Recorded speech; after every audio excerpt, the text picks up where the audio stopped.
All good. Hey everybody, and welcome back to the weekly Unreal Engine live stream. We are your community team. I'm Chances Alexander, and we're now presenting Jess Hider, who is going to be heading up our community management, efforts across Europe. Jess, tell us a little bit about yourself. Okay, so I'm a Scottish game developer. My kind of games career started using indie games for mobile platforms, where I kind of used a lot of UE4 and met you guys.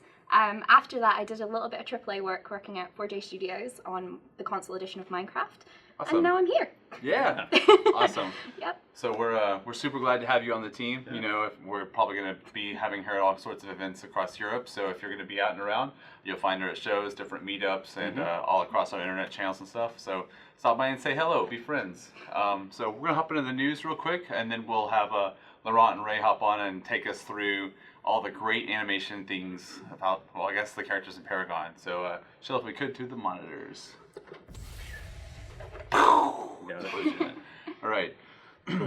So earlier this week we put out 4.10.2 hotfix. This solves a number of issues that were still lingering around after 4.10.1. So if you're still working in 4.10, we definitely recommend you going to download it, pull it down, and see if your fix is in here. See if it makes your life infinitely better. We certainly hope so. Actually, give me this whole keyboard. I'll take the whole keyboard. Well, I gotta close. You ran over my foot. I gotta close the tabs. Anyway, all right. And oops, wrong window. Let me get back over here. Very good. Sorry for rushing through news a little bit. Laurent has got so much to show today, so we want to make sure we can get it all out there for you. And preview 2 for 4.11 is out. So as you know, preview releases aren't really for production work. However, this is a really great place for you to get in and take a look at what's coming and help us find out some of the issues with them, so we can try to get as much as we can in before it actually releases in the coming weeks. So Steven's team, Adam is on Steven's team, so they've got a new post on the forums where you can kind of check everything that's been fixed in preview 2. So download it, tell us what you find. We're all ears. We can't wait till the full release is out there, and you guys have been instrumental in helping us make these as robust and bulletproof as possible. So thank you. All right, and Unreal Match 3. I'm going to zoom in a little bit on this page.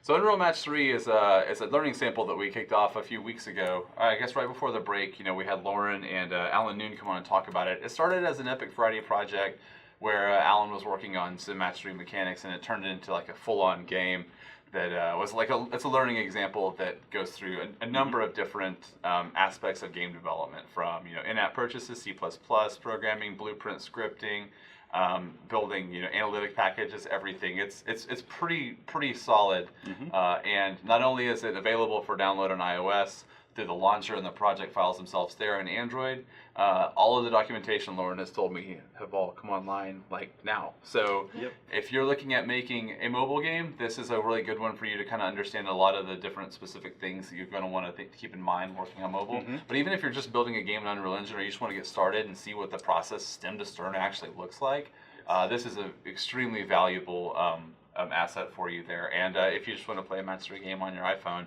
it's free right now on the App Store, so go check it out. It's very addicting. And fun fact, I talked to Laurent earlier, she just got feedback from the UX team, so she'll be doing an update and then explaining through some of that stuff too in a future post. So that should be really good, more information. And there is a post-mortem. Even more learning. More learning. Lauren's got a great post-mortem about the process and how it all came together on our blog as well, so I'll be updating it with links to all of the places you can get Match 3 or Unreal Match 3. So yeah, check it out and let us know what you think. All right, next up, Jess and I are actually going to be heading up to Fig Talks 2016, which is, it's an extension of BFIG, which is Boston Festival of Indie Games. They're basically having 3 different tracks. There's design, development, and business at the Microsoft Nerd Center on Saturday. So we're going to be presenting why Unreal Engine. We're covering pretty much end-to-end what Unreal Engine and Epic offers developers, and some of the great things that people are building in the engine. So that'll be a really good time. We hope that if you're at the show that you swing by, and even if you're not planning on coming to the show, we will be there until Monday, where Seth, our user group lead for the Boston Unreal Engine meetup, is throwing an event at the Jacob Worth restaurant there downtown. So we'll be there with everybody. There's a lot of developers and a lot of UE developers locally. They're going to show up. And so we can't wait to meet you all. Bring us your projects. We really want to see what you're working on. There's so much talent in Boston. Every time I'm there, we're just really blown away and just excited to get back. So I encourage you to show up. We'll be there, and we hope to see you there too. Mm-hmm. Oh, here's the Epic Unreal meet and greet and drink. It's on meetup.com where you can check out more information about the event. Really quick before we move on to the next thing, I wanted to just say something about meetup.com. Just reiterate from the past, we do a lot of sponsorship for user groups that are all over the world, and it's growing. We're seeing organizers and passionate UE developers everywhere just kind of reach out to us and try to get connected to others in their areas. And so we offer like a full support package for that, whether it's branding materials, promotion. We'll even come to events just like what we're doing here in Boston. So if that's something that interests you, reach out to us. Find us on some of the number of avenues that are out there. There's some Twitter names across the bottom here. Just feel free to hit us up. We're more than happy to work with anybody that's willing to organize something locally. We think it's super awesome, and we'd love to come visit you when we can. And last thing I wanted to bring up here for the news today is the virtual reality hackathon in Brussels. So I think we're going to be there. I think Osmond's going, and maybe Tom Lumen are both going to be there this weekend. I think it starts tomorrow and goes through the weekend. So if you're in the area, definitely get in touch with Osmond, Tom, or even Juan, their organizer there. We're hopefully going to be doing a little bit more in that space, for the Brussels community, or the greater Brussels community, if you will. Apparently, it's pretty easy to get there from the surrounding countries. So. If you're there, reach out and find one of us. If not, or if you're a developer in Brussels, reach out to me or somebody else, on this team. We're happy to get you plugged into others in the area. So that would be cool. I'm actually really upset that we're not able to go to that, because that sounds like so much fun. But at the same time, Boston is going to be a lot of fun too. So it always comes down to these things. We happen to be on the same day, and we've got to make those tough decisions. And we only have so many chance clones. I'm so sorry. Yeah, 2 of my clones right now are upstairs writing things and monitoring the chat, and then here I am. Yeah. What'd you do with the other one? The fourth one? Died. Oh, yeah. Sorry. That's not good. Yeah, it was a tragic, all right. Let's hop over. Accident. Let's hop over to the community spotlight real quick before we talk about some of the great things the community is doing. So, for anybody that's new, every week we try to highlight some of the coolest projects that have come across our radar for the week. We always encourage people to reach out and show us what they're working on.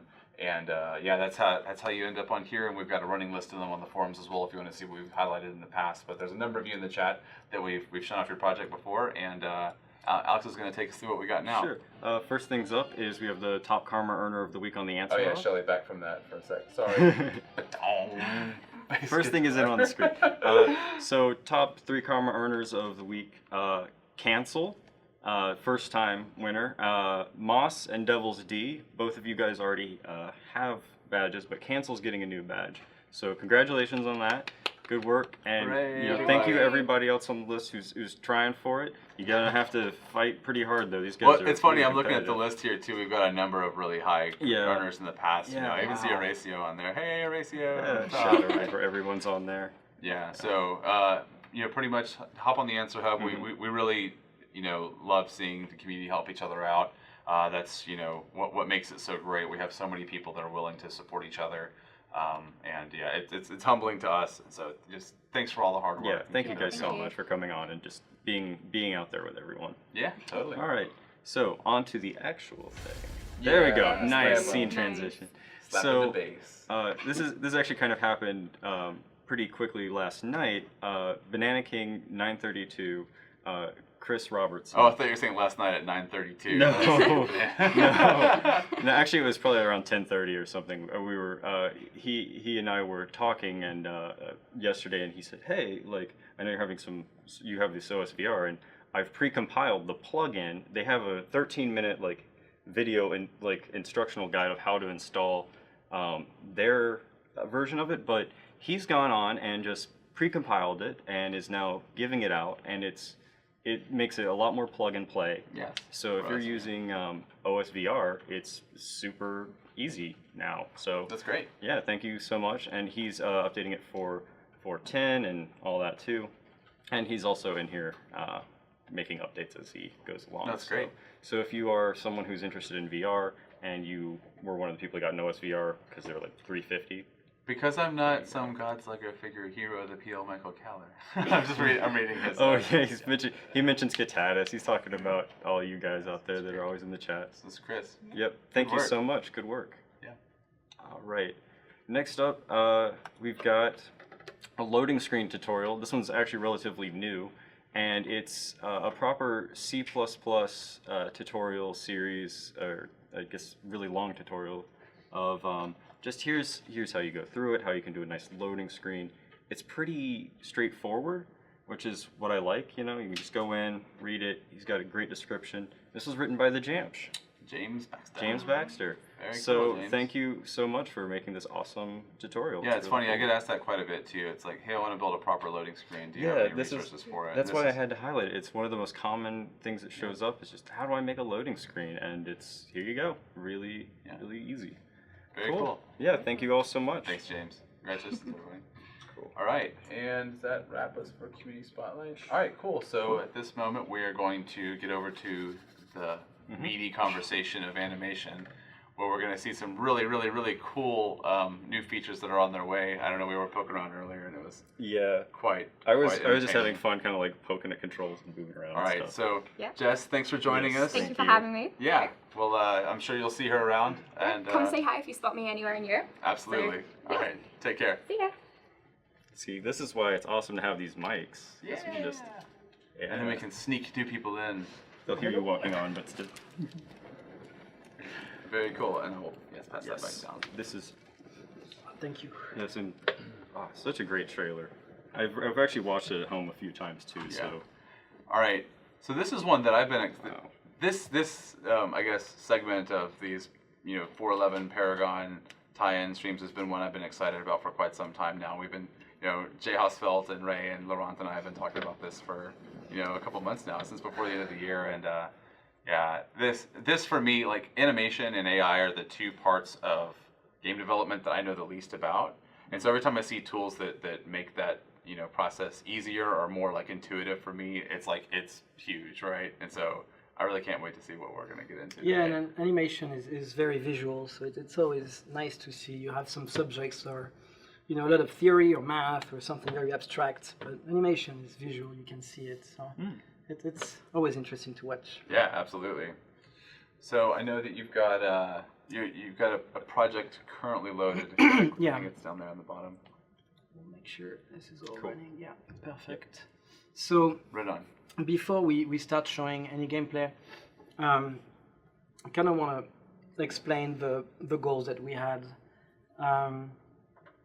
Obviously, when you do animation for a game, the game will dictate, what you're trying to achieve, your constraints, your limitations. Working on Gears or Fortnite or Paragon, these goals are very, very different. I can imagine, right? Yeah, and so it's important to start by, sort of framing what we're trying to achieve and what kind of limitations we had, and that will explain the choices that we made. Gotcha. So the first one was next-gen quality. When you look at Paragon, everything looks fantastic. We have very talented people. We had a stream on character rendering, so right. Looks fantastic. The world looks fantastic. The characters look fantastic. So we're trying to, match that level of quality. They raised the bar so high. Yeah. We want animation that matches that. Right. So the number one goal was trying to get something that was really next gen, have that look. The second one was high performance. Paragon, we wanted to run on a lot of hardware, very different hardware. It's not only for high-end PCs, so performance is very important. The second one is we have a very small team. Sorry, the third one is we have a very small team. So we want something that's fairly quick to author. We don't have just a single hero. It's not Gears where you have Marcus and that's who you play, throughout the entire game. You have many heroes. They're all very unique, and we have many of them. So we can't spend too much time on a single hero. We have to be able to go really fast. So we want high quality, but at the same time, we want very short time frames to achieve that. With a fairly small team, we don't have hundreds of animators or programmers dedicated to just animation. Right. So it has to be efficient. And the last one is what we're going to show, and what we did is purely cosmetic, purely visual. We don't want animation to get in the way of of gameplay and controls. And I have a lot of games that can play with motion animations. For example, they can take away control to play a nice transition or a recovery, or and we don't want to do any of that. So we still have abilities that the heroes can do, and in some cases when you do a leap or a jump, or we'll take control away from the player for these. But as far as regular locomotion, just running around and jumping and moving through the level, animation is purely cosmetic there. So these are sort of the constraints that we had in the goals. So traditionally, our animation have been fairly simple in terms of number of clips that we used. We typically have just one idle animation when you're not moving, and then a loop of a jug when you're in motion. And we just do a simple crossfade in between. Very, very, very simple stuff. And that's how we did it in Gears of War, and that's how we're doing it in Fortnite. And to try to bring that, to make it a bit more complex and interesting, we had layers on top of that. So we have a lot of additive animations that will play. So we'll have deep dips and leans, and we'll try to simulate getting into a run by doing a little lean and a dip and a stop, the same way. And so it's not just like two states you're blending between, or even three states you're blending between. Yeah. You've got other little modifiers too. Yeah. You have a base of a static idle, and then your jog, and then you do the crossfade, and on top of that you add additive animation to add even more complexity. Cool. But these tend to stack up quite a bit and be kind of complex. When you have so many layers, it's hard to control the output, the quality that you have.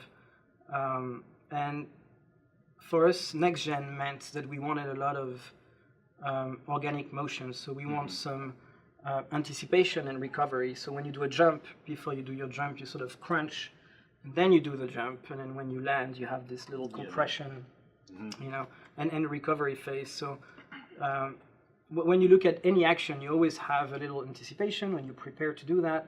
Then you do your action, and then you have the recovery. And typically in the past, we cut all out completely, and so you end up with animations that just don't look very realistic. Yeah, they feel natural. Like a video game. So we wanted to try to focus on that thing. So I'll show quickly a video of kind of how things were before.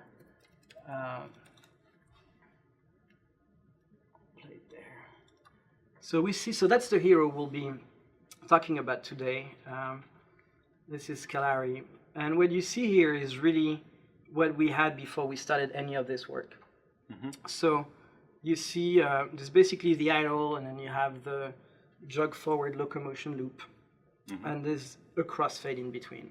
So it's not very grounded. You see when she starts and stops, the feet slide a little bit. There's really no anticipation and no recovery there. It's very stiff. So yeah, it's clear that it's two states you're looking at. Yeah, and that was fine 10 years ago, but we want to push that forward. 2016, we want to do something a little better to match just the quality and visuals of Paragon.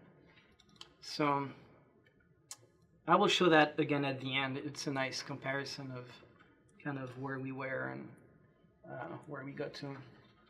So the strategy that we use on this, we wanted to reduce the number of layers that we use. This adds a lot of complexity, and it's really hard to control the final look of a character. When you have so many layers and so many steps, it's easy for them to not play well with each other. Additive animation has that problem.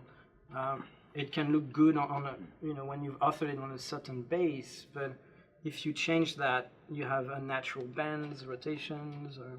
I think, like an example of that, during pre-production, we did a lot of layers, very few anims, and we would say have an additive layer if you run a slope, then we would have an additive layer that would play if you started to run. Those two would combine. Then say you jump, we'd have an additive layer that compressed you. So all 3 or 4 of these things would combine, and suddenly you'd see an arm like start to turn weird, or you'd see a knee turn in funny, because things would just, all those things would pile on. They'd all look good. You're instructing all these different bones to do different things that they're not necessarily expecting. Right? Yeah, everything is just getting added up. So all the rotation's you eventually get sort of a weird yaw or something. Could be. Yeah. Right. Yeah, and every piece, is very fragile and requires a lot of tinkering to get it to look right. And so when you have, something that looks bad in the game, you have a bug, and you need to fix it and improve it, it's pretty complex to track down just what was wrong about it. When you have no layers or very little, it's a lot easier to deal with that. Like pretty much, what you, when you author animation, like what you author is what you'll see in game. You won't have a lot of additional steps in between, so it's easier to correct and improve it. So we wanted to do that, basically, reduce the complexity, get more, at least from the animator's point of view, is like what they do in Maya is what they'll get in game as much as possible. Got it. We wanted to add a lot of frames before and after these actions. So more anticipation, more recovery, a lot more transitions. Try to get the organic and realistic motion that humans have. It's very fluid and Yeah, I mean that's what makes I think animation more next gen is having these types of things.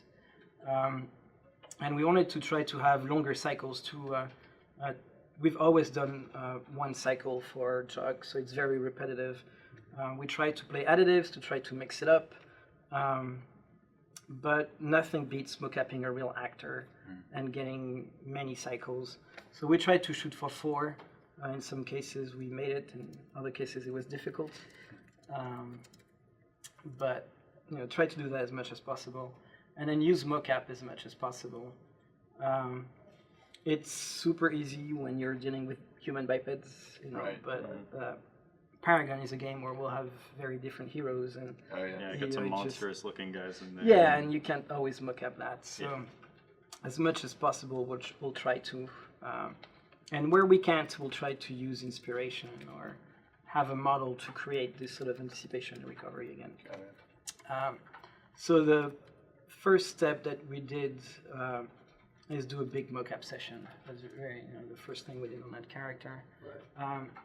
We planned out a big list of moves, and then we planned it very quickly. It was only a couple of days when we decided we need to do a mocap shoot for this. Yeah, and you were the model, right?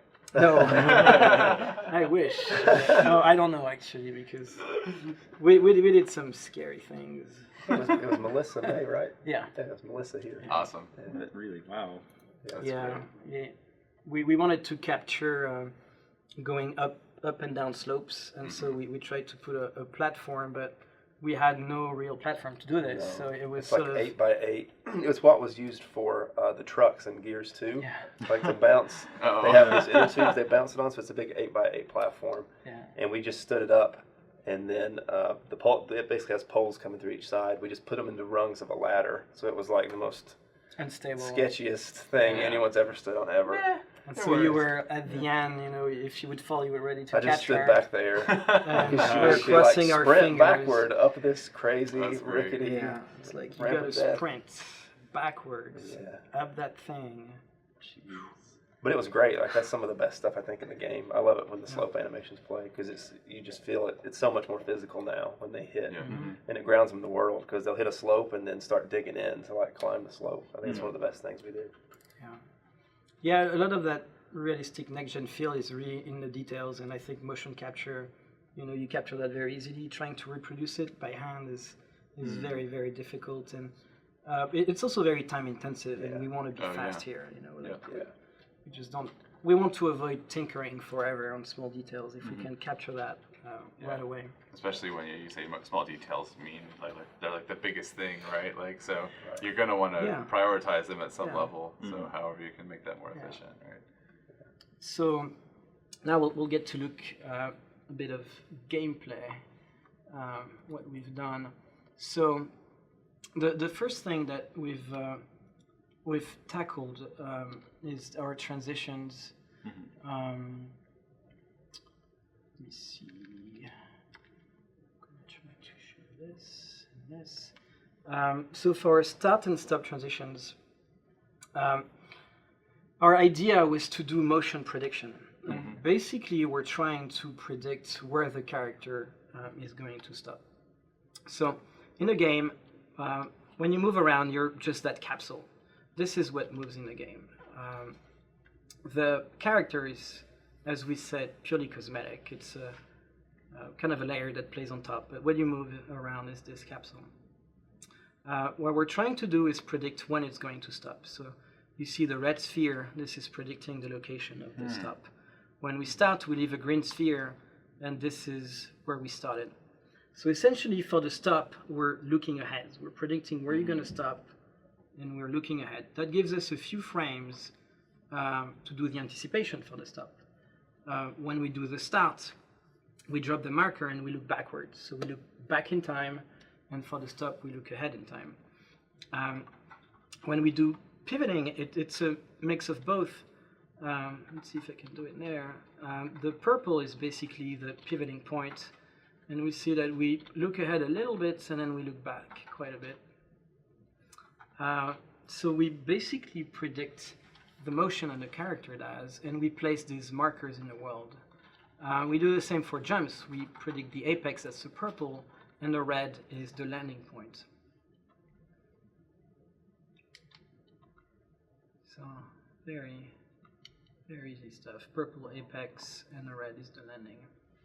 Cool. So yeah, a good way to think about that is we're dropping these marker locations in a world, and then we're using them to synchronize our animations. It's kind of like a new node of data that you then calculate, distances and rotations, right? Like specifically from. Yeah, and so looking at our start transition,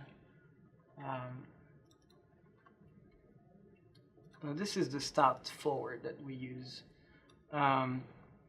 We recorded the motion of the actor in the studio,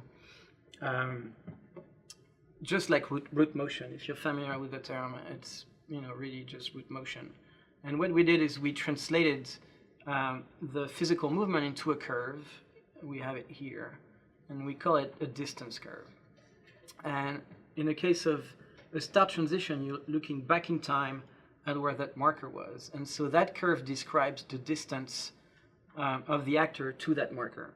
So when you start, the distance is 0, and that's what the curve indicates. And then as you go forward, we increase the distance. So at the end, we reach 500 units. So that's about 5 meters.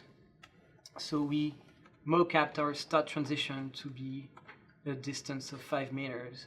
And you see in the start, we have a little bit of anticipation. And then we sort of build into that. Into the jog. Into that jog speed. Yeah, exactly.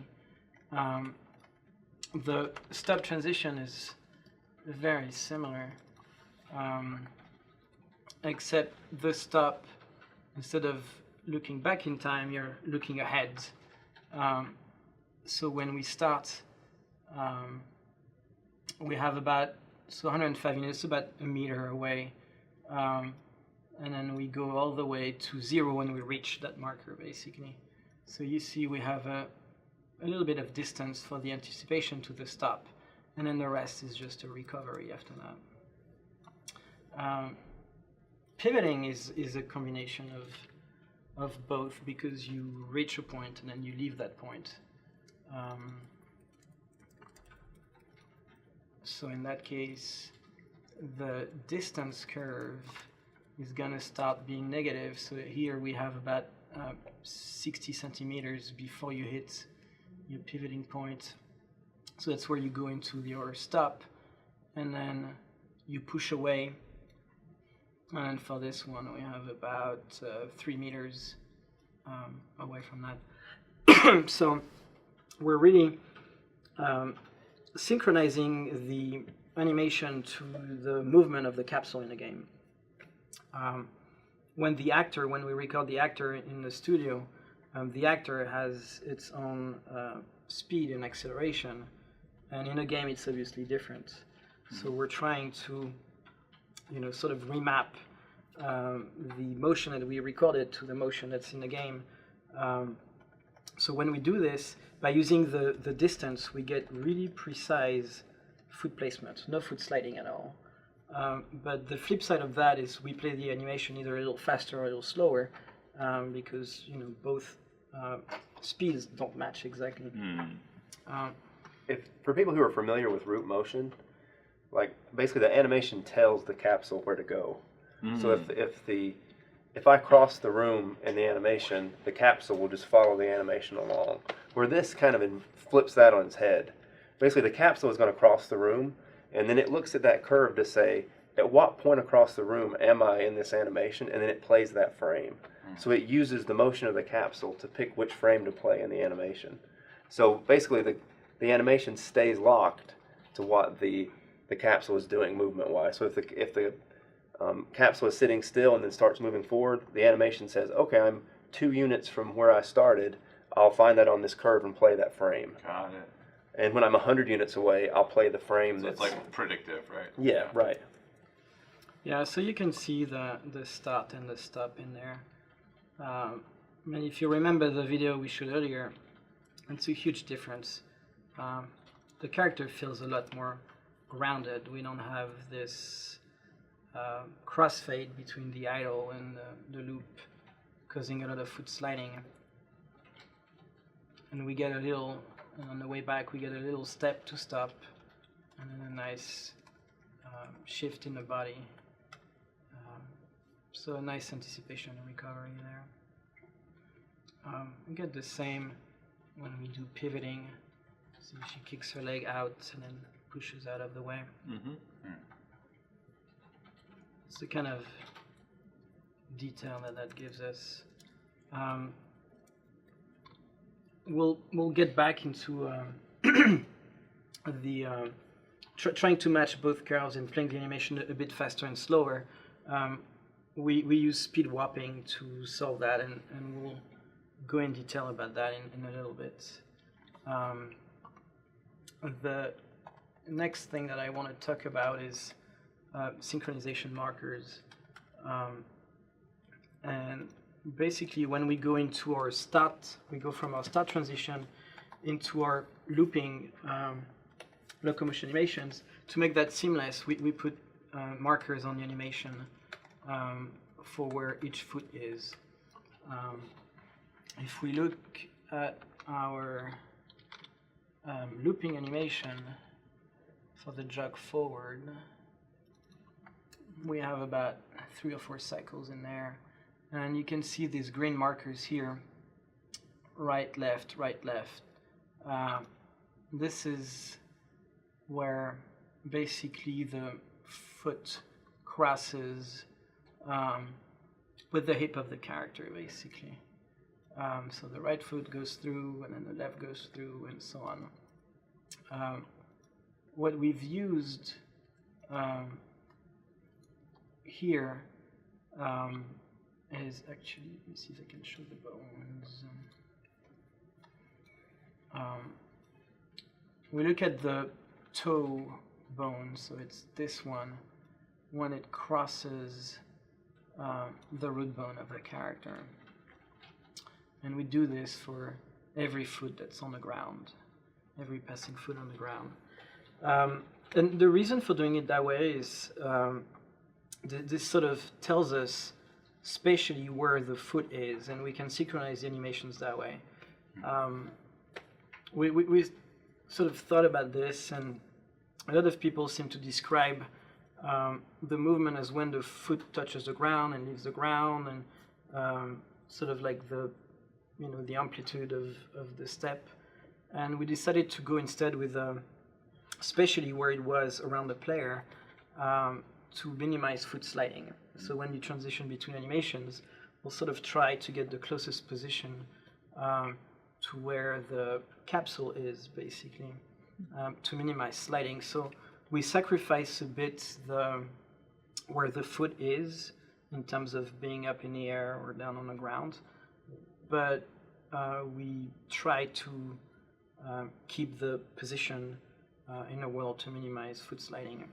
So basically we favor its position relative to the hips than where it is in the cycle. Right. Exactly. So the hips may be down on this one, or they may be up on the other one. But if the foot is in the same position, we choose that so the foot doesn't slide. Yeah. Even though it may a little bit fight with the overall motion of the arms or the hips, the feet want to stay locked. It seems to work really well, and it's a lot simpler because we just have, for one cycle you just have 2 markers every time.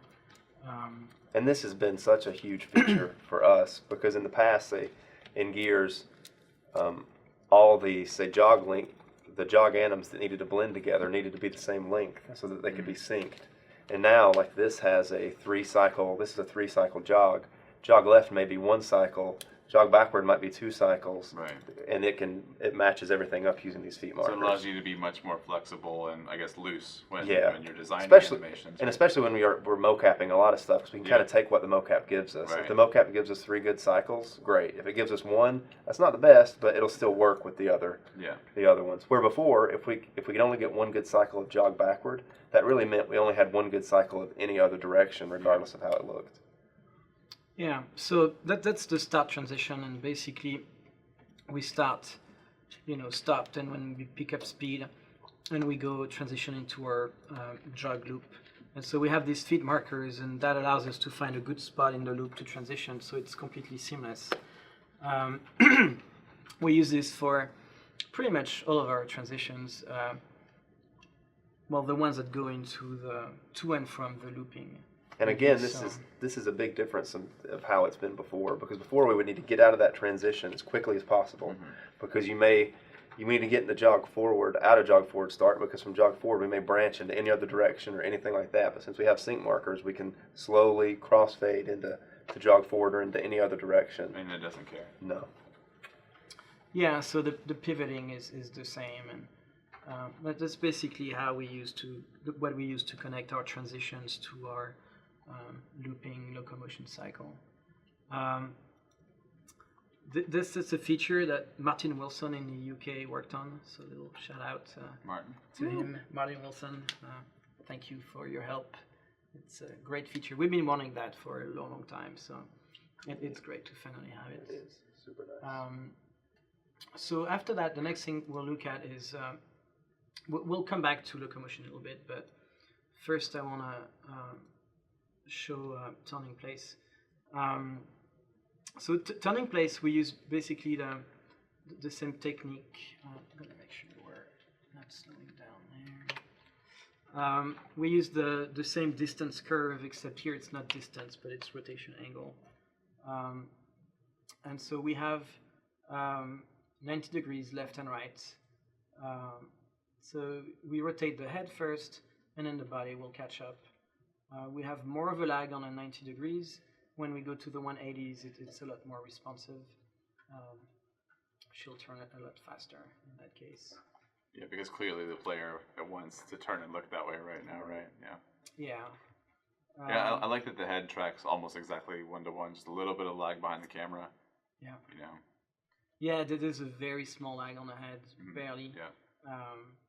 And then the turn lags a little bit. So the setup for that stuff, if I can type properly. Basically, our distance curve describes the angle remaining. So here we have minus 90 degrees, so that's 90-degree turn. And then we go all the way to 0. So again, we start with animation that's with root motion, where we have the turn, we back it out, and then we translate into this curve. We could use root motion as is, but that curve is an optimization. It's easier to work with. So we know how much turn you have left. We know when you're finished with your turn. Maybe interesting just to play the animation in sort of a perspective, because people can see this is what actually gets brought into the engine as a turn. And the curve that you see down there is us basically backing, like counter-rotating the character out, so that they basically do that little shuffle instead of physically turn. Yeah. So we back out the head turn as well, and that is procedural in the game. Got it. So basically, the capsule turns, and we use that curve to sort of sync them up at the same time. Right. Yep. So as the capsule's turning, it basically puts the rotation motion back in it that we pull out of it in Maya. Yeah. And that curve, it might be interesting also. The distance curve that you see down there is just a custom attribute on the root bone of the character's rig. And then for people who have used the art tool that ships with UE4, I just take one of the offset nodes, back that rotation out of the character, then copy that curve to this custom attribute on the root, and then it just gets imported into UE4. There's a checkbox on the FBX import that says import custom attributes, and it's just like that, and there's no work or anything extra. Yeah, and before we had restrictions where the rotation had to be constant, and so that curve would be linear, and that's not very organic. Here we just take what the mocap does, and we can use it, and so you can see there's almost no turning in the beginning, and that's going to be your anticipation frames, where we prepare the turn, and then we do the turn, and then we slow down, and we have the recovery phase after that. You see a little movement in the hips. The way that we've set it up is as soon as you finish your turn, so your angle reaches 0, we go into a different state. So we'll show the state machine a bit more in detail in a little bit. Basically, you go from your idle into your turning place, and that's going to be your active turn. And as soon as you enter the recovery phase, we'll go in the recovery state. And this one can be interrupted. So if you change your mind, and just to make the rotations more responsive, we can abort the recovery and then take another turn right after. And having a long recovery on a turn is like something we've never had before. Yeah. It's like that's something you just try to get through as fast as possible because they're going to do something else. And that's a character that's not directly aiming with a weapon. So we made the turns lag a bit more. But you could make them more responsive, and then the interruption would matter a lot more to increase the responsiveness. That's what we have for turning place. And then the extension of that is we do turns, and we tolerate quite a bit of lag before you catch up. What we added is spin transition. So if you start moving before you turn, then we have this spin transition where you do a turn while moving. We mocap forward and back, clockwise and counterclockwise. So you do these little spins. The setup for these is basically a combination of what we've seen so far. We have a distance curve that we use for the turns, and we have the synchronization markers that we use to go from the jog back into the jog. So you can see that we have basically all of this here is a couple jog cycles, so we can come into this animation. Then we have the turn, and then we have a recovery phase with a few cycles to branch back into the jog. And so we have 4 of these, forward and back, and clockwise, counterclockwise. And this is definitely one of those anims. Like if you play that, it's hard to tell what you're looking at with the rotation backed out. Like that really doesn't look like what you see in game because the rotation is completely backed out of it. But she's actually changing direction during that part, and that's just described by that curve again. So you see the curve goes 180 during that part where she makes that weird sidestep. So now we'll go back to talking about speed warping.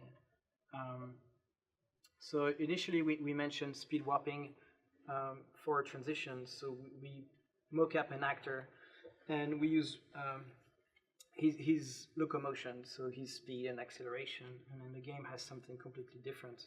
So to minimize foot sliding, we try to use the animation exactly as it is, but we'll play it a bit slower, faster, depending on what the capsule does in the game.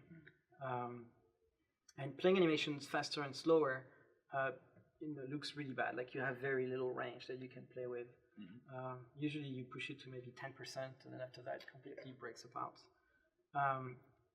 And even these 10%, you have to be careful with. One of those that you kind of just try it out a few times to kind of see what you can get away with, or? Yeah, I mean, It's funny because when we did our mocap, we decided to take the actor and record her on a treadmill, and so we wanted to sort of study how she would change from a slow walk into a jog and into a sprint. And it was pretty slow. I think we did that over 2 minutes. So it was like a really slow progression, and we wanted to sort of study how do you change that? How do you adapt? And what we saw is that her upper body didn't really change speed all that much. There's definitely a little acceleration, but not a whole lot. And what happens is the legs, they tend to take bigger steps. This is a big difference. And so that's what we try to do with speed warping, essentially, is instead of playing the animation slower and faster, we're going to change instead the size of the steps that you take procedurally. So we'll show a bunch of examples and videos about that, but that's essentially the idea behind it.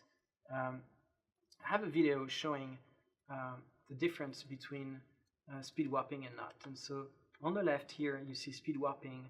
On the right is when we change the play rate. So as we go to 1.5 and keep going up, it plays faster and faster. And so, you reach very quickly that Benny Hill phase, and then beyond that, it's just unusable.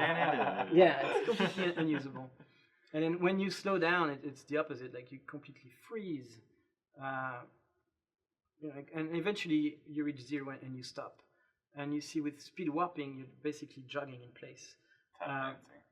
Yeah, and this is, one animation. It's that same animation, and we just sort of stretch the steps that you're taking. And that gives us a much bigger range than we could get with just changing the play rate of the animation. And a game like Paragon, or any game where the speed can change dynamically because of a buff, or because you've gotten you killed some jungle minion that gives you something extra speed or something. I think it was just hopping in place. Yeah. Right. So that's a very important point, because so there's many things. So adapting the curve that we do for transitions is one case where it's useful. Changing speeds dynamically in the game, so buff, debuff, change that, but design, as heroes change and get tweaked, you can get a huge speed changes, and without a system like that means a lot of animations have to be redone, and usually we don't have the time to do that. No, that'd be a terrible email to get. Yeah, it's like, after all the locomotion is finished, it needs to be 50% faster, 25% faster. But oh my goodness. At the same time, you don't want to get in the way of design. Like, if they need to make these changes to make the game better, then we should support that. And that's a great tech to have, because nobody stresses. Just try it. It will still look good. Everybody's happy. Perfect. So it's very. I don't know. I'm kind of liking this one on the right. I'm kind of sold on the little fast lanes. And you can see, like at 2.0 and 3.0, you wouldn't really animate it like that. But if it's only going to be on screen for 10, 15 seconds or something like that, and it'll save us from having to make a whole other motion set at that speed, you can get away with it. You sort of start picking your battles. Like, maybe time would be better spent working on something that has more impact on design or on gameplay or on the player. So there's another case where it's really useful is Paragon can also be played with a controller, and so you can also go much slower. If you basically push on your stick, you'll go much slower, and that allows us to adapt the animation dynamically, and we don't need to author as many different styles. So this is not a silver bullet where you do only one locomotion set and you cover all cases, because it doesn't change the style. Like, between a jog and a sprint and a walk, your upper body will do something very different, and you still want different sets, locomotion sets for that. But for each set, this system gives you a much greater range where you can use it. So with that, it would have to probably double the locomotion sets we have, just to support all the speeds that we have in the game, plus the controller on top of that. And how expensive would you say using warping as a technique is for systems? It's not expensive at all.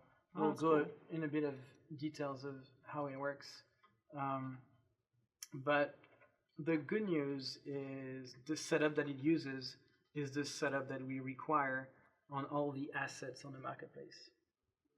So it's kind of a standard setup that we've had at Epic for many, many years.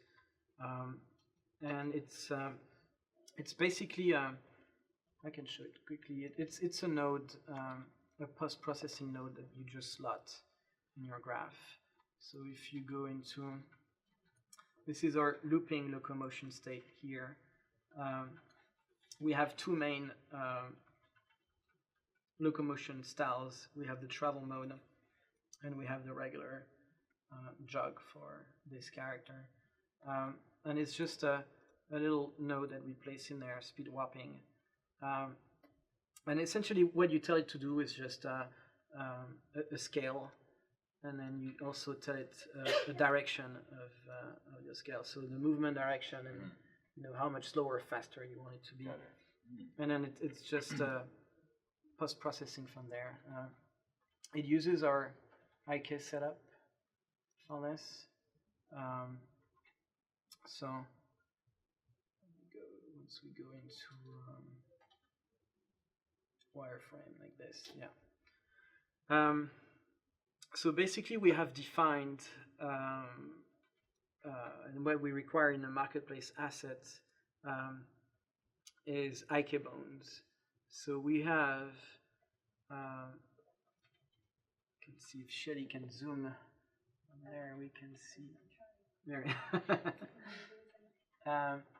Basically have an IK foot bone, there we go, and then we have left and right feet from there, and these match exactly the FK position of the legs. So that's the setup that we use for speed warping. Now we'll go back to that video, and essentially here what you see in red is the original animation, and what you see in blue is the resulting animation. So here we do a speed warping 2x, so the character moves twice as fast. And it's kind of a two-step process. In green, you see where the IK should be ideally. If you went twice as fast, we take the IK position of the feet, and we'll just say you'll travel twice that distance. Obviously, in that case, it would stretch the legs horribly. You see the sphere in the middle is where the hips would end up if you were. Oh, so you like were taking split. this literally. They'd be like constantly splitting. Yeah, 2x would be too much. It's like that nightmare fuel that you see from animation bugs. But this is a very naive goal. Like we just take the IK and we tell them travel twice the distance, and we then try to pull the hips a little bit towards these goals, but then we do the opposite where we clamp the feet and never stretch them. So we have a hard rule that it's okay to compress a leg but never overextend it, and we don't want to break the pose. So that's what we do here. These would basically be completely unreachable without breaking the pose, basically. So what that means essentially is you can't reach your ideal targets, and so your feet spend more time in the air. And that's convenient because that's what happens when you run faster and faster. Yeah. Your feet spend less time on the ground. So it works great in that case. So it's very, very, very simple stuff, but that turned out to be a huge time saver, and it helped quality quite a bit as well. And we used to be scared of speed changes in games, and now we don't worry about it anymore. Yeah, it seems like a really viable solution for it. Yeah. I kind of wish you would have recorded though it moving at the green IK scale. just so we could kind of. I saw that. I remember that. Yeah. There's probably a video somewhere. So can't quite reach that window anymore.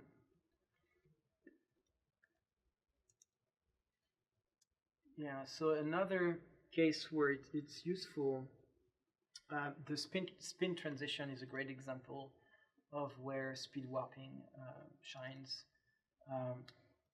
again, we have a video on the left, it's without it, and on the right, it's with speed warping.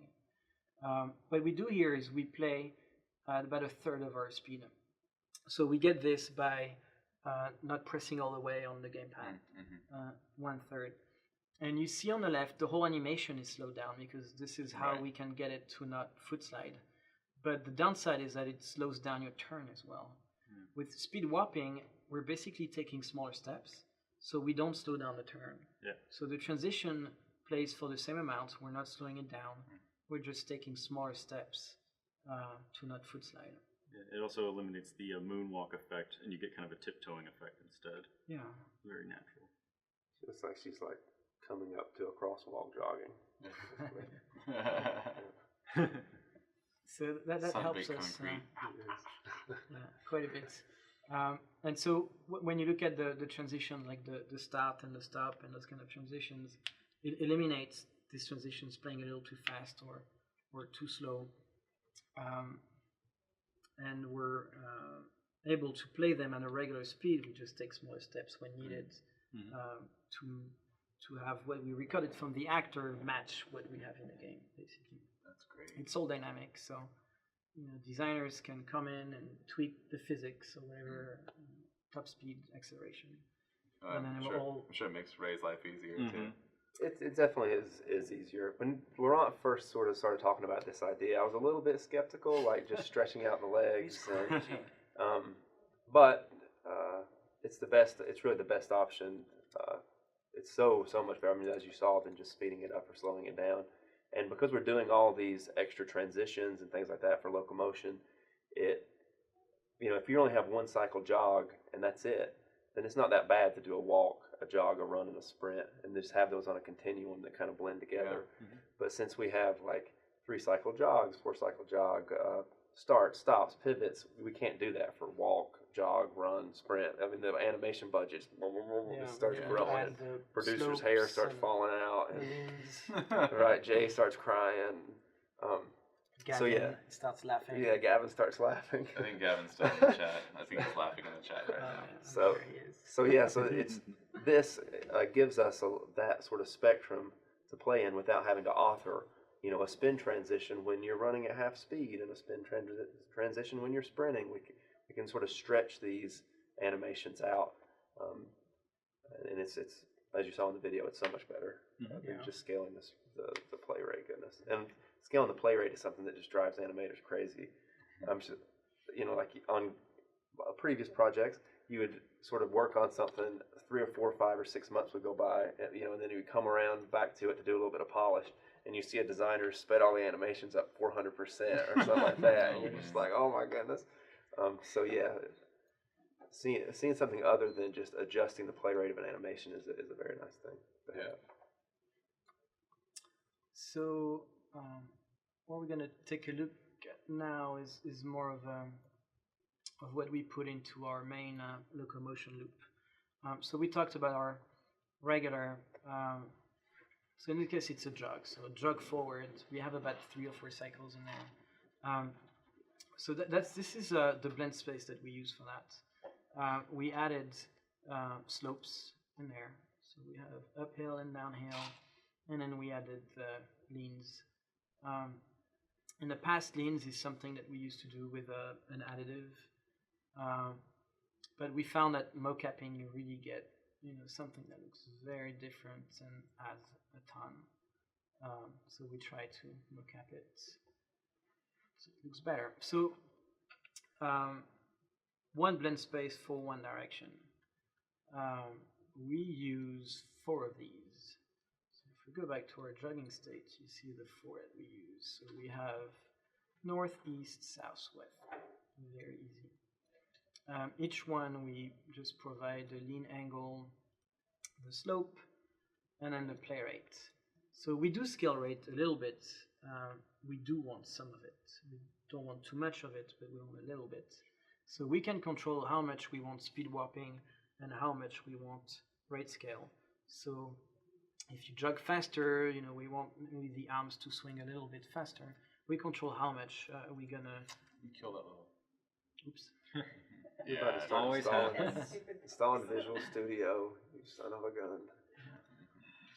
Darn automated pop-ups. Yeah, so we control how much we want speed warping, so you take bigger steps, and how much rate scale we do, so you run a little faster. So basically, each direction is done with this blend space, leaning, slope, play rate, and then we do an aim offset, so that's procedural rotation. We'll do we'll support 90 degrees total before transitioning to another direction. The aim offset actually supports 180 both ways, so 360. And then we'll physically rotate the animation by this 90 degree max before we transition to, from north we'll go to east or west, and so on. So we have the same for all directions. The reason we did it that way instead of, traditionally we would put all directions into a single blend space. And the problem with that is when you hit the diagonals, you have your feet that cross. By doing this, we avoided it. So, a little bit, here we'll basically just rotate it. And then when you change direction, that's where you'll transition between your different states. Is there a building in the background? Yeah. Yeah, that's Cool. That's the default. Like looming over you. Epic offices. Yeah, over to the left is us.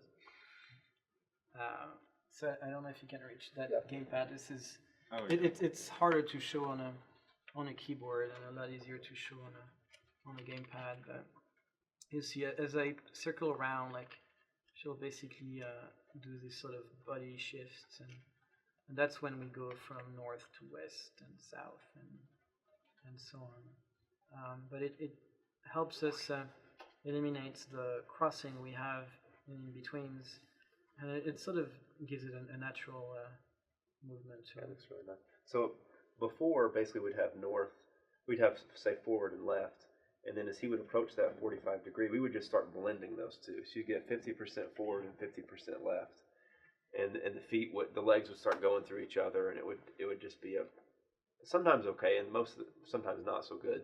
But this, he's actually rotating forward right until he gets to 45 and just beyond it, and then he says, okay, left can take over, and then he rotates left back to that 45. So we never have that 50% blend of a mess, and it turns out I think it looks great. The next point is leans. So, well, we showed slope and lean, so let's show slopes in there. When we go up, it just plays the slope uphill, and then we go down, it plays downhill. When you go left and right, we play our mocap leans. So the slope is one that's difficult to get multiple cycles, so we have only one cycle. Otherwise, our actor would be dead. Would be sad. But we'll see if we can get a better ramp, I guess, to try to. Yeah, we have a better ramp now. It's not as much fun as it used to be. So it's fairly straightforward. We do leans on the 4 directions and the slopes on the 4 directions. So like if we look at backwards, for example, like we go up and we lean and we go down and so on. So when you use your gamepad and you sort of circle strafe, you have this nice leaning motion that you get from having it on all directions. That's it for slope animations. The next bit that we'll talk about is slope warping. Slope warping is basically our support of slopes through IK procedural.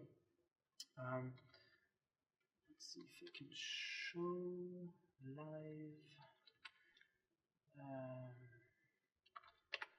We'll switch to debugging so we can see what this looks like. What you see here in red again is the original pose, and blue is the resulting pose. I can also disable it, so you see. So that's how our animation would be without it. And then when you enable it, this is what it looks like. So it's a big difference. I'm gonna disable it for a bit so we can run around and see what it does. But we only have slope animations for our loops. So when I start my start transition, I don't have it. As soon as I hit the loop, then I do have it. If I were to do pivot transition on a slope, you'd see I'm doing it on a flat surface. So that's basically the animation that we record in. So when we enable the speed warping, now we're basically transforming in real time through IK. We have this nice pose.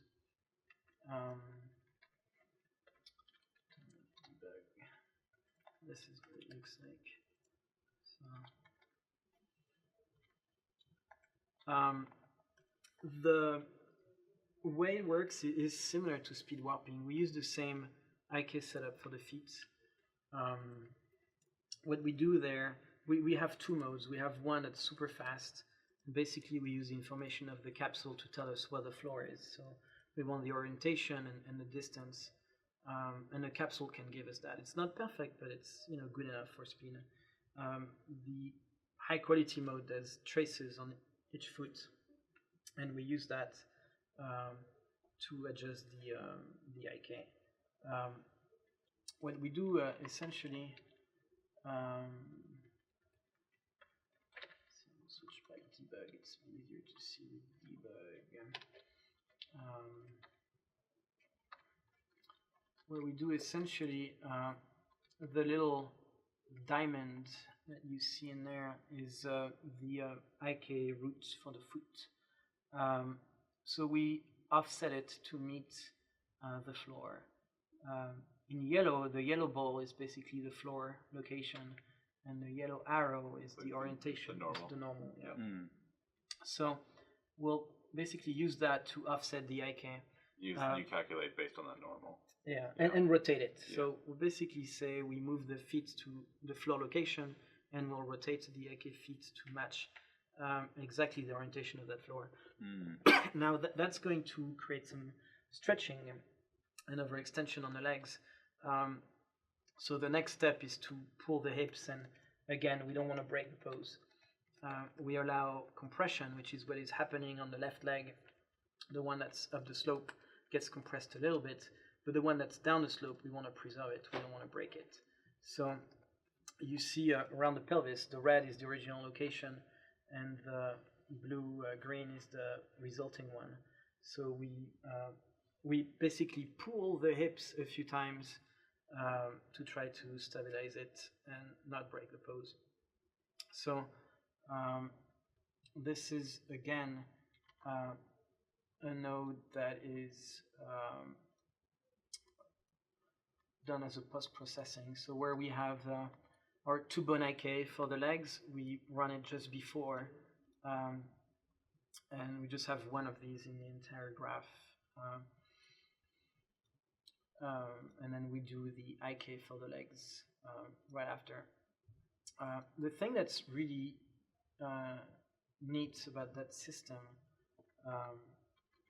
is it's basically using the information it finds from the animation.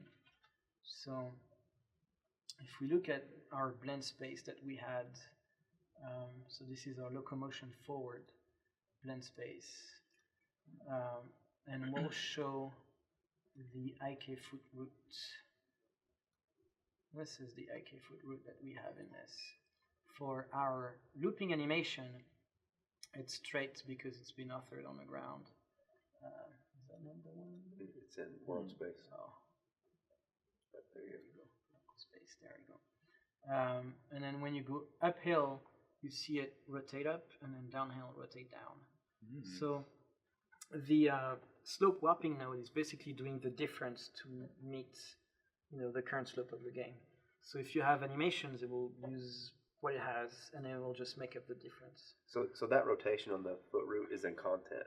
I basically rotate that in Maya as a way to say this was the angle that we had her running on. And then when he gets in here, it's flat on all anims except for these, because these are the only ones that we authored on a slope. Right. And that basically just saves the slope that the person was on for Laurent. And then so a design consideration there, you mocapped on the slopes that match the scale of the slopes that you would have in the game. No, we got as much slope as we could safely without injuring anybody. Safely. And then did you go through and like adjust those to match what the game was expecting? No. So it's done with that node procedurally. Okay, and you can see it's on a continuum. So like it could be a less steep hill, and it's going to have a blend between the flat jog forward and the slope. So I think here we got about 25%. I think it was 25 degrees. Yeah. Which doesn't sound like much when you're spraying backwards up an 8 foot. It's and so the node will make up the difference. So if in the game you have 30 degrees, then it will make up the 5 that's missing from one of these animations. It's very interesting. And for the transitions, we have none. It's only on the flat, so it will do the full 30 degrees in that case. You said it kind of detects the ground and helps you with foot placement, but what if you're close to a ledge?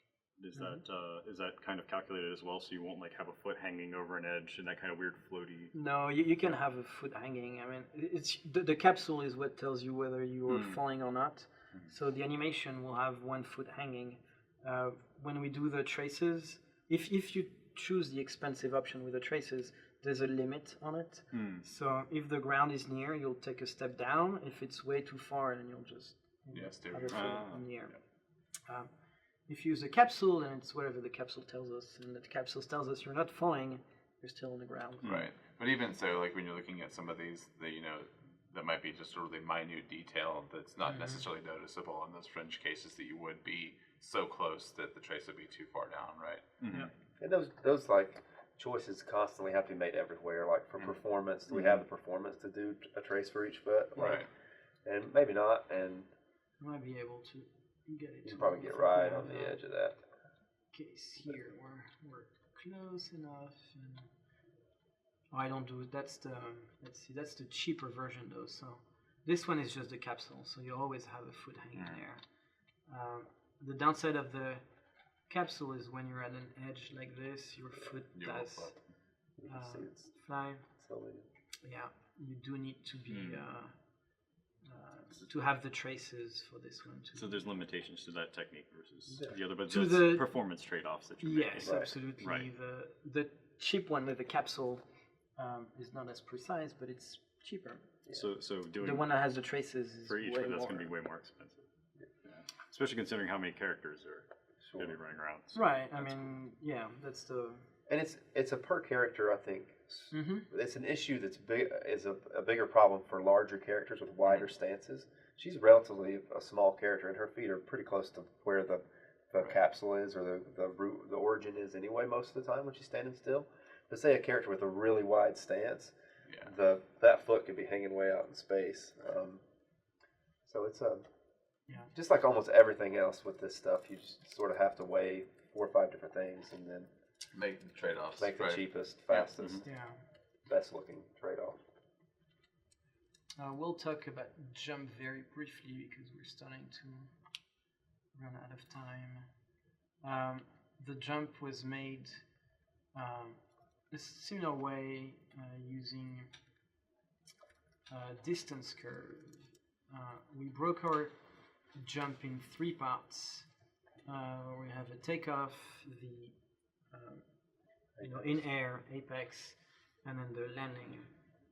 And so the distance curve tells us we basically drop a marker when you jump on the ground, and then we measure the distance you are to this marker.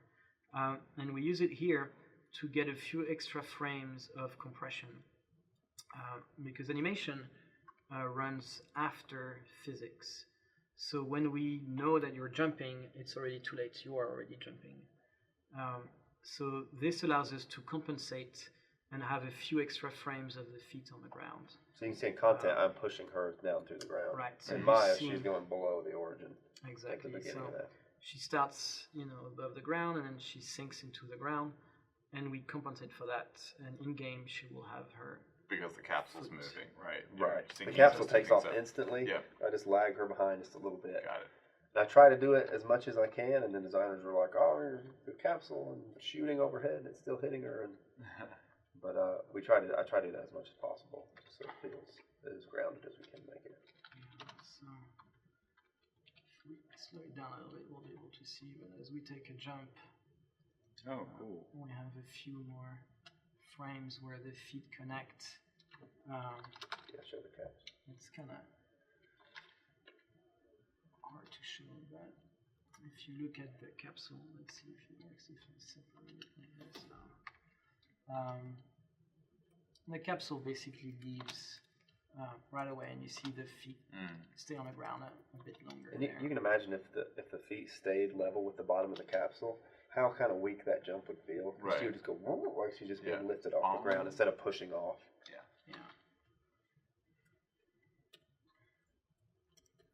Yeah.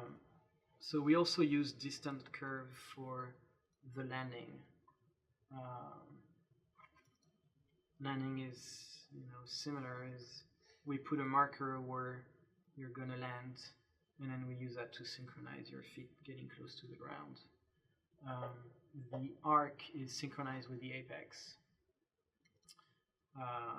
So the distance curve is basically how far you're before it, and then once you go past it. So just like our transitions, we look ahead and we look behind, and we use that to synchronize what the character is doing.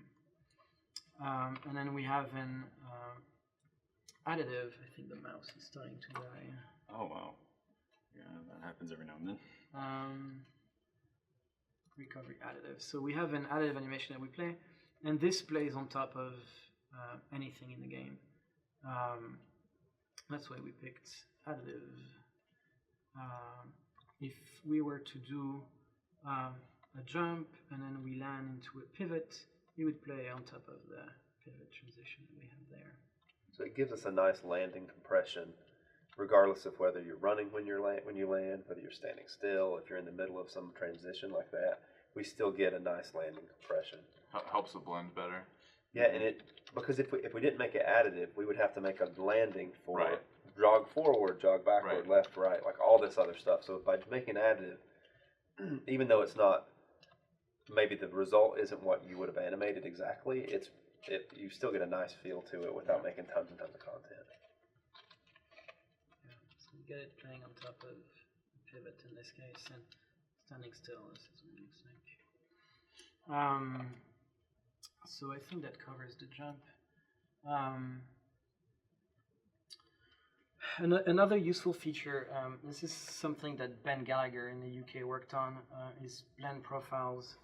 And that allows us to, when we do a blend between animations, is have different speeds depending on which bones you're blending. Mm-hmm. So we're using that to make the feet blend really quickly, and then the upper body really slowly. So typically our feet will blend twice as fast. So we have very responsive foot placement. And the upper body can lag and be smoother and have longer interpolation. We also, I'm not going to spend too much time on this, but we also have a system to play upper body animations. Let's see, the keyboard is not working there. Interesting. The letter E is not working. Okay, so we won't show this then. The last piece of tech is Anim Dynamics.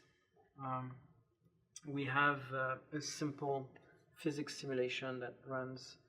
This character doesn't have any, so we can't really show it. We're actually going to have Ben, I think, on at some point in the future. Yeah, that would be ideal. Following this, we wanted to talk through here now and then move back into the more technical bits. It's really cool stuff. We use it for a lot of like flappy bits and cloth and hair and just a lot of physicsy things that you want moving on characters. Yeah, it's cheap, and it's a node that you drop, same thing as a post process in your anim graph. Working scale control. Yeah. The last thing is we can just quickly give an overview of the anim graph, and then I think we'll take questions after that. Sure. When we're looking at this, we're looking at it kind of backwards. This is the resulting pose. This is where you finish. So when we take it from the very beginning, we basically have a locomotion state machine. That's the starting point. We don't have a whole lot of states. It's fairly simple. Idle, it's obviously idle states. And then from there, we showed earlier the turning place and the recovery. We have a few states, gear stun and knockback. Jumping is only one state. The recovery is one once you land and you play the additive. When we go into the locomotion bit, we have the start transition here, and that leads into the jog, and that's our main loop. From here, we can go into a pivot, and it's split into two. We have the what happens before you reach the pivot point, and then what happens after. We broke them apart so you can go back and forth if you wanted. It's kind of an edge case, but we support it. And then the spin transition is in there. From your loop, you can go into the stop transition, and that's really all there is. It's fairly simple, and each state is extremely simple inside. The pivot, we just feed an animation and its position. Like the main locomotion loop, we put an aim offset to get supporting different angles, and then we rotate the animation. We rotate it up to 90 degrees, and then we have 4 directions. And that's about all there is, and every state is pretty much like that, except the looping one that has all 4 directions. When you come out of that, basically we have a place where we play the additive jump, so this plays on top of everything. So coming out of the locomotion state machine, we'll play the additive jump on top of whatever comes out. After this, we have the setup for upper body, playing upper body animation. So we didn't show this. It's basically split in half. We have one part where we show we play additive animations, and that's on full body, and it's basically that state. So it's in mesh space additive, and then we have a part that's full body overrides, and that plays on the head and the arms. So when she does something on the upper body, she'll take out a knife and hold it. We'll have the additive that will play on top of the full body, except the legs. We take out the legs right here. Mm-hmm. And then the head and the hand will take over completely. After this, we'll play the idle, their additive, to make it seamless. So the same idle will play on top of when you're standing still, when you're taking a turn, when you're stopping. Mm-hmm. All these sort of stopped poses will play that seamless idle. Here we handle the main rotation. So that's what happens when we turn in place and do the spin transitions. Mm-hmm. We'll have the aim offset to cover the head and torso rotation, and then we have a simple rotate root bone to handle the angles, the rotation angle. After that, we have a few slots to play montages. This is mostly for abilities. We have upper body, we have a breakdown of if you're moving or in place or in the air or on the ground. Different things that she can do. We have a little override for the jets that she has on her back. It has its own state machine. It opens and closes. Nice details. Heat reactions are additive on their plate here. The tentacles on the back also have their own animation. We have some correctives as well. So travel mode we haven't shown a whole lot, but we do share a bunch of the animations from her regular set, and we have some additive to do some corrective pose on top of that. And then it's a bunch of scale controls, so we use trails for the tentacles that she has. We have slope warping for the slopes, IK for the legs, and then that's it. It's the final pose. Cool. Wow, so it takes it has to basically add together so much just to get to that. It's amazing. It's so much, but it's a lot less than what we had before. And a lot of those, at any given moment, a lot of those nodes have a weight of 0. Or okay. Yeah. Okay. There's just ways you can interject correction into. Yeah, exactly. When circumstances dictate it. Basically, little interfaces for you to say, no, do this instead. Right. Or give it a little bit more squash or stretch. Right? Yeah. Okay. So we took out the idle as an additive, so you wouldn't see, hard jitters or transition issues when you went from the idle to a turn. So that's separated and seamless. But once you go into your jog forward, you're pretty much just playing that. There's IK processing, but there's no other layers or other animation playing on top of that. So and because we don't have the blend space for doing the directions, we do a lot less blends than traditionally. So it's simpler, effectively. Yeah. Wow. Yeah. So I think we'll take some questions now. Yeah, sounds perfect. If you scroll down on there, we've got a few of them. Is that? Yeah, that's the one. Oh, there's the other one. Kill that. You can chat. Do not look at that. Head on down from there. So there's a lot that came through that we had already answered. Okay. But yeah, just feel free to grab from here. We've got some time. So. Okay. So dual players share the same skeleton, or do they have their own skeleton? So they don't share.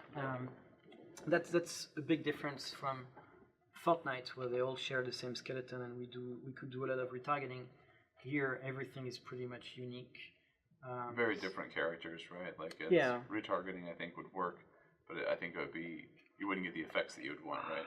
The characters are just so in what they do and how they look and their style. I mean,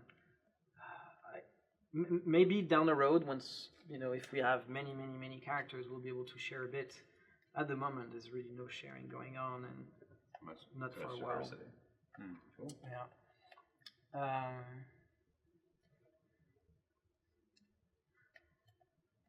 Yeah, there are a number on facial animations, but I think we'd have to touch on that at another time. Yeah, I think facial stuff we'll save it for another stream. Yeah. There's a lot to talk about there. Yeah. We are using art, though. There's a question there, are you using art to do the base character rigging? We're using art, same art in the ships as before. Yep. The art rigging tools. And the distance curves and all those things. The animation Yeah, there's nothing custom in what we're doing with any of this. Cool.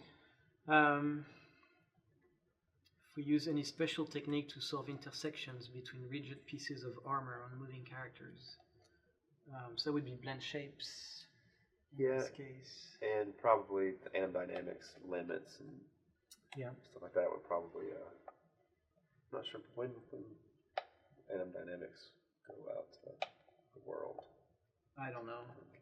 I mean, you'll have a stream about it. So we'll talk with Ben more about it. Yeah.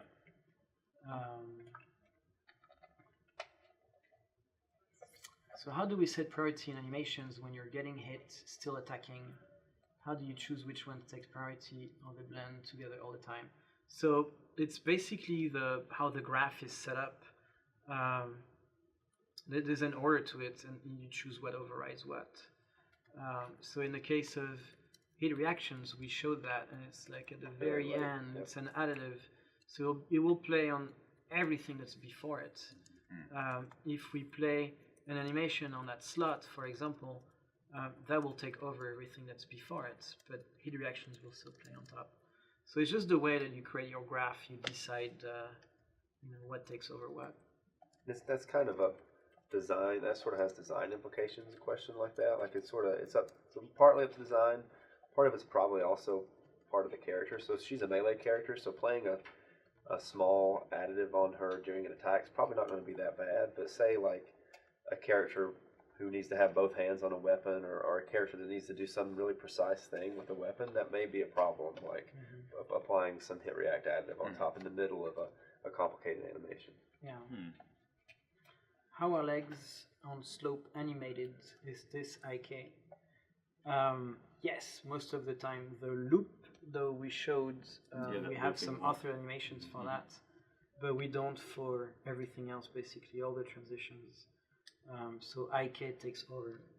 IK does what's not there. So if the animation provides some, we'll use it, and if it's not there, then IK will take over. IK for it. Yeah. What is the bone limit? I think that's still, we still explore that every day. Every new character, we test those boundaries. Yes. So yeah, that's up there. Some of the characters. Yeah, from the test we made, bones doesn't seem to matter too much for performance. Not as much as we thought, at least. So it's not our biggest concern and focus right now. I would say our characters are probably from between 100 to 150 bones, maybe. We try to stay within that range. Some, you know? Yeah, it probably goes. Some go a little lower than that, but there are some that have some complicated mechanical stuff, or some. That's for in-game too. Yeah. Cool. Time for maybe 3 more, I think, and then we'll kick off the game jam. Okay. How many unique animations you typically have for a single character? So again, that's really dependent on the character and what design sort of requests that they do, how complicated some of their design, like their attacks or their abilities or something like that. Like, is it just one fire and forget thing, or does it require a whole set of performing this action and I need to be able to walk and fall and turn and all of that stuff. So, but say for Kalari, I think we're goodness. I would say typically I would say under 100. Oh, we're definitely 100. Wow. I think locomotion alone is like 75 or something like that. Is that just because you're blending in so many different things, or? We just have tons of transitions. Yeah, locomotion is more of a known thing. Yeah. It's the ability part that's very variable, so it really depends there. Yeah. I would say if someone said the budget was about, for a character was going to be 125, 130, 115, that would seem reasonable for what we're doing right now. Yeah. And obviously, like, it's going to be different for different characters. Some characters that need to be 100% keyframe for one reason or another, that budget's just got to be cut because it's got to go down some. Right. We don't have, the idea is to. Yeah, and like how detailed like different abilities are, right? With the characters is definitely going to make a difference. Yeah, exactly. Does the warping allow to mix 2 animations done at different frames per second? Like one anime at 15 FPS and the other at 20. Yes, it doesn't really matter what FPS they have. So I assume you mean the speed warping. What matters there is the speed that the animation was authored for. Okay. If we have, in our case, per state, we have only 1 speed. And so we do speed warping all the time, pretty much, unless you're exactly at that speed. If you had animations that would cover a range, you would only use speed warping outside of that range. But animations can be any frame rate, so it doesn't really matter. Any chance that the speed warping node and any other additional ones will be exposed to the generic 4.11 engine? Speed warping and slope warping, definitely no. The other features we talked about, I'm not sure. I would say everything will make it into the engine at some point. We definitely want to give speed warping and slope warping. When, I don't know. The marker sync, the blend profiles, and the anim dynamics have all been done in the engine. So they will be available shortly. If it's not 4.11, it will be soon after. Right, for 12 time frame, Slope warping has not been moved into the engine yet, so we need to do that first, and so more delays there. Cool. And when getting the animation states, did you know exactly all the states you were going to have before creation, or was the process sort of experimental until all the animations were covered? It was very much experimental. That's the character we showed is the first one we did for this, so it was a big R&D. We spent about 2 months working on that, and when we did the mocap, we sort of had an idea of we wanted the start, the stop, pivots, and the leans and the slopes, so we kind of knew the scope of what we wanted to do. but we had none of the tech pretty much. So, and I'm sure too, like as far as design goes, that might change that number as well. Yeah. Right? Like, and what you expected, you might have to experiment. I would say the spin transition is one that came late. We didn't have it originally, and when we started playing with turn transitions and adding more lag, we realized that it would be useful to have the spin transitions, so we mock-up that later. But yeah, it was very much experimental and R&D. Cool. All right. Yeah. So we're gonna move over and kick off the game jam here in a sec. But thank you so much. Thank Laurent, you guys. Really great stuff. Really appreciate it. It's super valuable. I can't wait to see more of these features hit the engine and see what the great community ends up doing with them. Yeah, very powerful animation tools. Look like it's coming in. It's been a while since we've had y'all on. So we're super glad to have y'all back as well. So thanks again. All right, let's go ahead and kick off this game jam. So before you push the button and update there, I just want to remind everybody at home. So the game jam kicks off now. You've got until the end of the day. Oh, thank you so Sunday. much, Shelly. That's Yeah. nice. Yeah. You got until midnight on Sunday to create something and package it up. Something in Unreal Engine 4, package it up around the theme and submit it to a submission thread that's on there. We're about to push the thread live. There's a new submission thread there, and then you download all the rules there too. There's epic swag to be given away, t-shirts to win, and of course Aller to be frustrated. So make sure that you tune into Awesome Aller when he plays through all of the Game Jam games, and you get to watch his great frustration and enjoyment of various games. It's always a lot of fun. He starts streaming right at midnight afterwards, and usually by the time I get in the next day, he's still going.